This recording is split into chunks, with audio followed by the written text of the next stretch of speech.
Daha bir məsələnin izahını verirəm. Part 4. 50 qram kalsium X2 birləşməsində 10 qram kalsium olduğunu bilərək, ilk öncə kalsium X2 birləşməsinin formulunu yazaq və burada ümumi 50 qramdır uşaqlar. Kalsiumun qramı burada 10 qramdırsa, 50-dən onu çıxanda X2-yə düşəcək 40 qram. Kalsiumun öz qramı 40-dır, X2-nin öz qramı isə 2X-dir.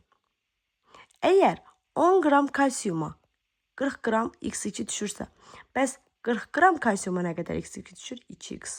X-imiz burada edəcək 80 qram. Bu 13-cü sual idi. Gəlin 12-yə də baxaq sizin üçün. Deməli, tərkibində azot və oksigenin kütlə nisbəti biz bilmirik. NX o Y-dir. Azotumuzun kütləsi 7, oksigenimizin kütləsi isə 12-dir.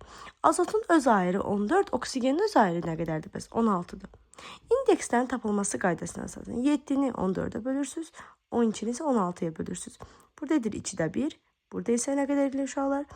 4-də 3 edir. Hər tərəfi 4-ə vursaq, edər 2-nin 3-ə nisbəti, o da edəcək N2O3. Bu qədər sadə.